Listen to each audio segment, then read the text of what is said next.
मेरे आत्मजनों, एक सच्ची कहानी सुनाता हूँ। एक छोटा सा कस्बा था। उसमें एक मकान में एक नौजवान लड़की रहती थी। एक दिन उस लड़की का दरवाज़ा किसी ने खटखटाया और उसने खोला तो एक 9-10 साल का बच्चा खड़ा हुआ था। उसका चेहरा उतरा हुआ था। वो लड़का थोड़ा सहम गया, पर खैर उसने कहा कि एक गिलास पानी मिलेगा। तो लड़की अंदर गई और दूध का भरा हुआ गिलास लेकर आई और इस बच्चे को पीने को दिया। बच्चे ने घटाघट वो दूध पी लिया। दूध पीने के बाद उसने कहा, लेकिन मेरे पास पैसे नहीं हैं। शायद बहुत खुददार बच्चा था वो। तो इस लड़की ने कहा, नहीं बेटे, आप ऐसा सोचे भी मत। खैर वो लड़का धन्यवाद देकर वहां से चला गया। बहुत बरस बीत गए। ये लड़की एक बुजुर्ग औरत हो गई और उसको एक भयंकर बीमारी लग गई।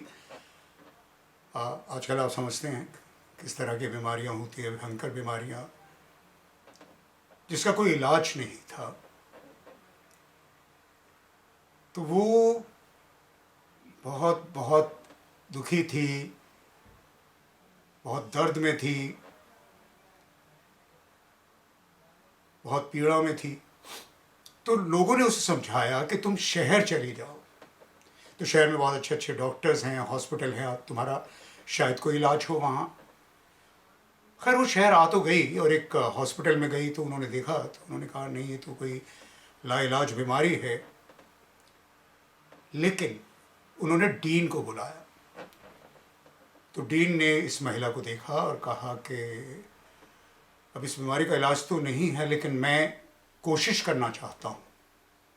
तो उसे हॉस्पिटल में भर्ती करा दिया। डीन ने दिन रात मेहनत करके, रिसर्च करके इस बीमारी का इलाज खोज लिया। वैक्सीन कह सकते हैं आप। खैर इस औरत का इलाज हुआ, वो बिल्कुल भली चंगी हो गई। अब जैसा उसे डर था वो बिल आया और बहुत बड़ा बिल था। बहुत घबरा गई।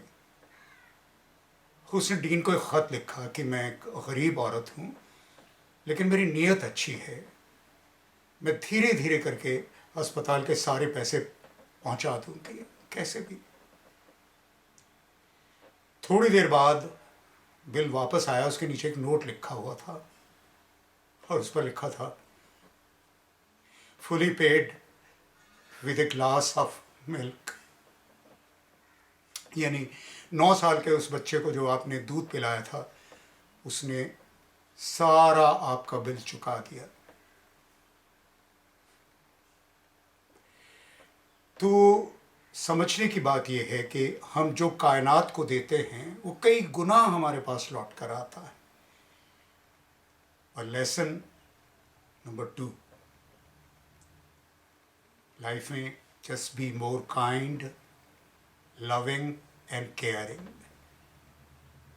दलाई लामा से किसी ने पूछा था कि तुम्हारा रिलीजन बुद्धिज्म है। उसने कहा, नहीं, वो तो सेकेंडरी। मेरा रिलीजन है to be more kind. God bless you. Love you all. Thank you.